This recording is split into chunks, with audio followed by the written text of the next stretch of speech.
পৃথিবীতে প্রেম ভালোবাসা বলতে কিছুই নেই।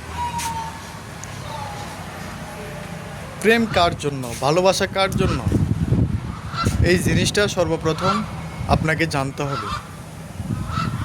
বিয়ের আগে যদি আপনি প্রেম করেন, সেটা প্রেম না,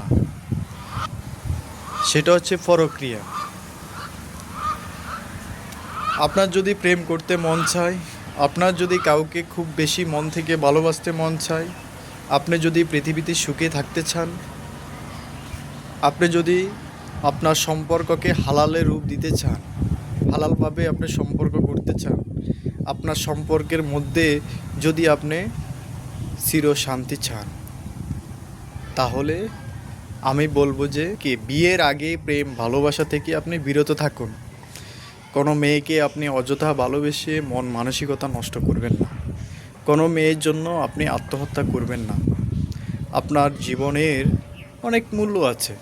এই পৃথিবীকে যদি বিক্রি করে দেওয়া হয়, তাহলে একটা মানুষের জীবন পাওয়া যাবে না। ধরেন আমি আপনাকে যদি বলি এই পৃথিবীটা আপনার নামে লিখে দিব, কিন্তু আপনি মরে যেতে হবে, আপনি কি রাজি হবেন? কারণ আপনি এই পৃথিবীতে থাকবেন না, তাহলে পৃথিবীটা আপনার নামে লিখে দিয়ে কী লাভ হবে? তাই একটা মেয়ের জন্য কখনো নিজের জীবনকে ধ্বংস করবেন না। নিজের জীবনের অনেক মূল্য আছে।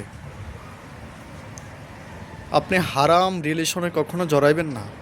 আপনার যদি মন চায়, আপনি ফ্যামিলিকে বলুন আমি বিয়ে করব, আমাকে বিয়ে করিয়ে দেন। আপনি বিয়ে করে আপনার স্ত্রীর সাথে হালালভাবে সম্পর্ক গড়ে তোলেন, দেখবেন ওইখানে শান্তি। পরক্রিয়ায় কখনো শান্তি নাই। বিয়ের আগে যদি আরেকটা মেয়ের সাথে আপনি ফোনে কথা বলেন বা সম্পর্কে জড়িয়ে যান, তাহলে সেটা হচ্ছে পরক্রিয়া। পরক্রিয়ায় কখনো সুখী হয় না। এই পরক্রিয়ায় দেখবেন একসময় আপনার জীবনটাও কেড়ে নিতে পারে।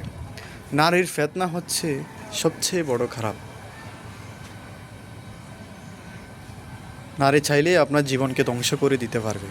আর বিয়ের পরে যদি আপনার সাথে আপনার স্ত্রীর সাথে গুড রিলেশন থাকে, আপনি যদি আপনার স্ত্রীকে মন প্রাণ দিয়ে ভালোবাসেন, আপনার স্ত্রী যদি আপনাকে মন প্রাণ দিয়ে ভালোবাসে, সেখানেই শান্তি।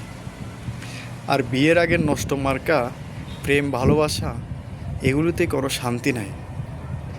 দেখেন না, বিয়ের আগে প্রেম ভালোবাসা করে অনেক অসংখ্য যুবক ভাইরা আত্মহত্যা করেছে, এই পৃথিবী থেকে চলে গিয়েছে।